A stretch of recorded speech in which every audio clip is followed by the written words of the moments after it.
Your cat has never been outside, not once. So why does she need a rabies vaccine every few years?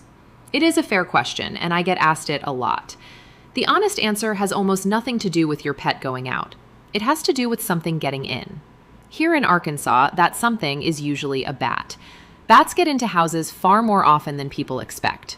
Nationally, bats are behind most of the human rabies cases we see. Not dogs, bats. They come down chimneys. They slip through a gap in the soffit or a torn attic vent.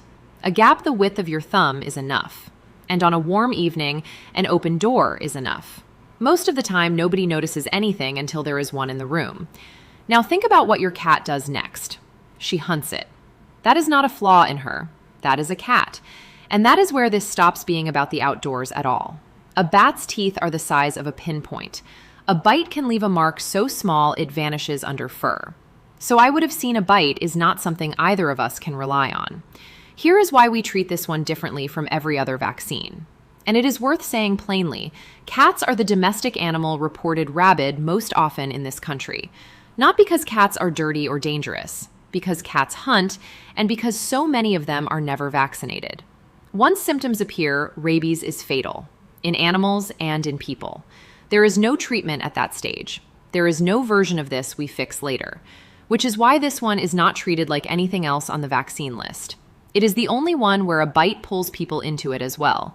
And that is really why I push on it, not paperwork, because of what happens on the day something goes wrong. Say a bat is found in the house. If that happens, here is the part most people get wrong. Do not open a window and let it out. Shut the door on that room and call us, or the health department.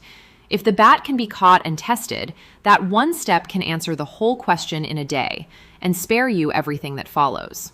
If your pet is vaccinated, she gets a booster and a period of watching at home with you. If she is not, the choices get much harder. Strict isolation for months, away from you. Sometimes worse. The same holds if your pet ever bites someone. Even a frightened nip at a bad moment. Her vaccination status decides what those next weeks look like. Nothing else does.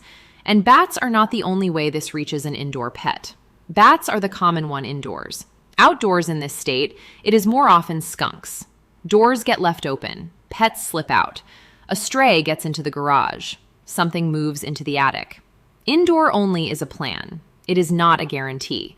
The vaccine is quick, it is cheap, and depending on which one we use, it covers her for 1 to 3 years. Kittens and puppies get theirs once they are old enough, usually around 12 weeks, then a booster a year later.